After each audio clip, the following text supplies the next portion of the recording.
Y'all converted me. So hi everyone, today I'm doing a very belated February wrap-up. I managed to read 9 books in February. Let's just get into what I read and talk about them. If you were unaware, this year I'm trying to do more concise wrap-ups, and so I intend on doing reviews for every single book I read.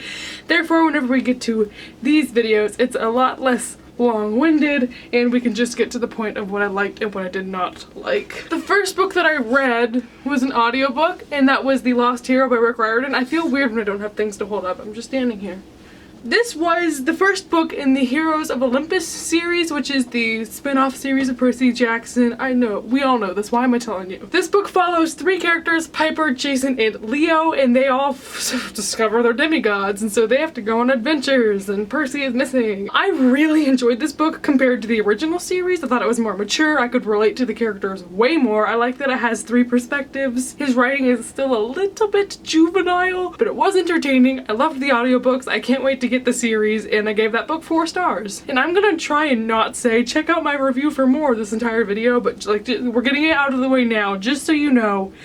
Check out my reviews if you want to know more. Except that's a total lie, because this next book I don't have a review of.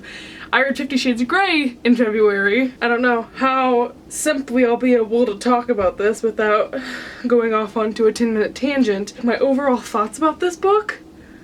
Not as bad as I thought. I intended to post an entire discussion about this this book. There is so much false publicity about this book. While I was reading it, I was like, this isn't that bad. I think I'm kind of liking it. Not liking it like, oh, well, I don't like it, but I don't know how to speak about this book like a normal person. Okay, I think it wasn't horrible, but then again, I'm just going off of the basis of I was expecting to hate it. I don't know how many stars I want to give it. Honestly, it's like a 2-star book. Bottom line, people always say this book is disgusting because it's abusive, and I would like to refute that, because as a person who always reads new adult and is always put off by abusive boyfriends, yes, Christian Grey is disgusting and disturbing, but he's never once abusive, and like anyone that will argue with me about that is wrong or hasn't read the book, because the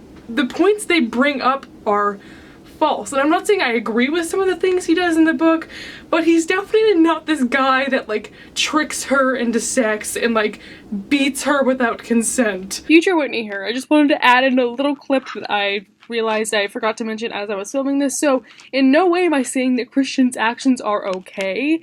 They're creepy and disturbing, but his intention is never to hurt her. And even in situations where she feels like, oh, he followed me, that's creepy, or oh, he did this one thing and I didn't like it, she has the presence of mind to realize that and to communicate that, and it's not just like she's blindly being manipulated or anything like that. So I just wanted to clarify that, because I realized I didn't at all answer that certain part of it in this video. So thank you. Tangent over. Back to past Whitney. By the time you watch this, both of us will be past Whitney's. Oh man. Time is an illusion. Maybe a video defending 50 Shades of Grey wouldn't be the most popular thing out there, but if you're interested to hear what I had to think about it more, then I will do that. Moving onward. The third book I read this month was for review, so I have a review for it.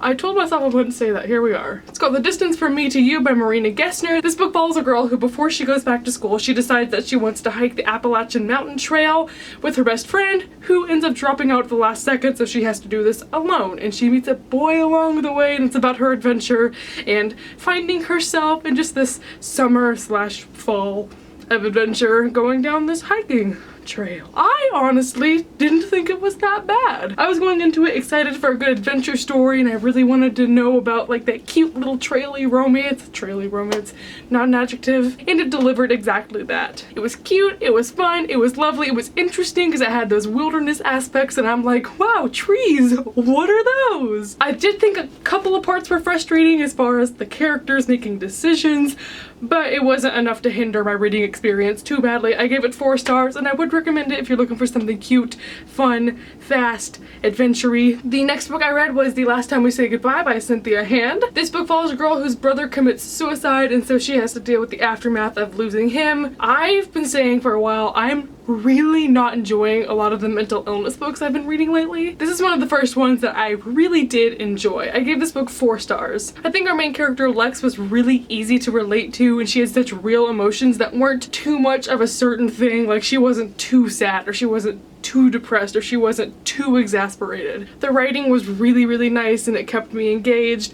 I liked this book. Overall, the impression was just kind of like 4-star. Like, it wasn't the best thing. I wouldn't see it in a bookstore and shove it in someone's hands, but it was enjoyable. It was realistic. It was nice to read at the time. The characters were really dynamic, and I was able to step into Lex's shoes and just experience her world for a couple of hours.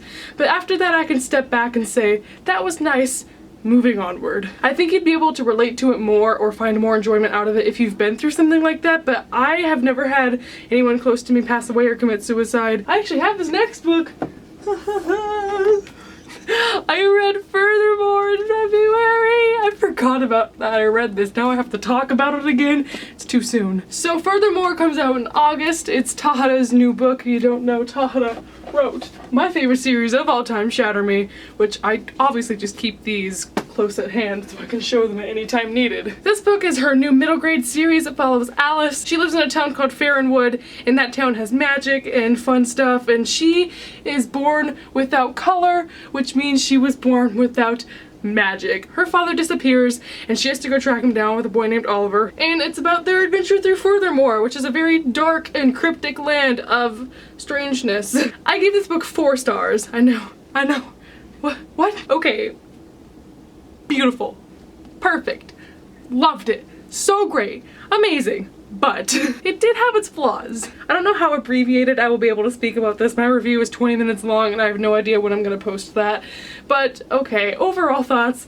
Amazing writing, almost better than Shatter Me. If you liked her metaphors and you liked the really great analogies from Shatter Me, you're gonna love this. Second, beautiful characters. Yes, Alice, so sassy, so confident, loved her. Total 180 from Juliet Ferrars, if that's what you're looking for. World building? Could use some work. That was my biggest downfall of this, was that the world, okay, Farronwood, fantastic. Loved it. If you like Harry Potter, you're gonna love Farronwood. But Furthermore, could have used some work. The magic system could have used some work. The plot itself, everything kind of wrapped up quickly. It was like Ignite Me. The positives of this book greatly outweigh the negatives. I think a lot of people are gonna like this. I'm gonna shove this into the hands of small children everywhere and hope to not get arrested. I'm definitely gonna be continuing the series. I'm definitely gonna be promoting the hecky out of it however I can. This says it's gonna be at BEA. I'm gonna be at BEA. This is gonna be at BEA. 2 + 2 equals. The next book I read was Egghead by Bo Burnham, which is a book of poetry by Bo Burnham, who is a spectacular comedian. This is a book of humorous / too deep poems that he has written over the years, and I thought it was really, really enjoyable. In his show called What, which you can find on YouTube and Netflix, it's great. Go watch it. He reads a lot of the poems from his book, and sadly I think he reads the best ones, so the book doesn't have that much else to offer. It's good, but you've kind of already experienced the best of it if you've seen his show. I would still recommend reading it if you like Bo Burnham or if you like really funny and witty poems. He was funny. I read it in one sitting, so I enjoyed it. I gave it 4 stars. The next book I read was Self Health by Miranda Sings. I'm usually not a huge fan of YouTuber books because I feel like they were just given a publishing deal because the publishers know that will sell, but I actually really respect Colleen Miranda, so I wanted to support her and I wanted to see what the hype about this book was all about. I thought it was pretty funny. I thought it was a good read through for like one sitting. I'm probably never gonna revisit it. It was cute, it was funny. I liked the small insights you get to Miranda's life, but if you don't follow her on YouTube, you probably do not care whatsoever. I gave it 4 stars as well. If you like Miranda, you might as well try it out, but I would grab it from the library or book outlet or something because $22? Not quite worth it. The next book I read was To All the Boys I Loved Before by Jenny Han, which I listened to on audiobook. Our main character is Laura Jean, who every time she falls in love with a boy, she writes him a letter of love letters, and she stores them in a hat under her bed instead of sending them. Then one day these notes mysteriously get sent and she has to deal with the aftermath of all these feelings being told. She starts this fake relationship with this one boy in order to neutralize feelings. It's so strange. I don't think it worked out. My favorite thing about the book was her little sister, who was like sometimes in the book, so I really wish this book had focused more on family rather than the relationship, because that was lame and dumb and unrealistic. I know I have an unpopular opinion about this book, so I will just move onward. I gave the book 2 stars. And the last book I read, I have right here so I can hold it up.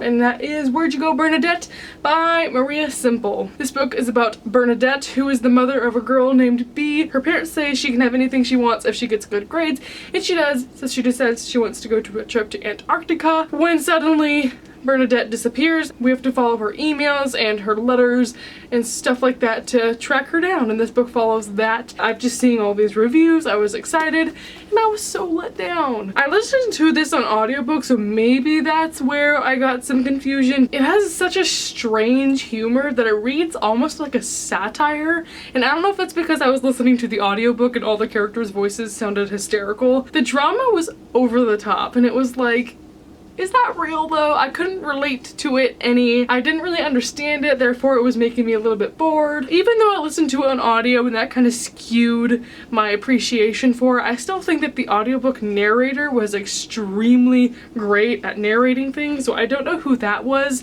but if you think you're gonna like this and if you think what I just described might appeal to you, then I would recommend the audiobook because it was quite an experience. I just didn't really get the point of this book in the end. It feels like there was some type of message that I just did not perceive. I hate when I finish a book feeling like that because then I feel stupid.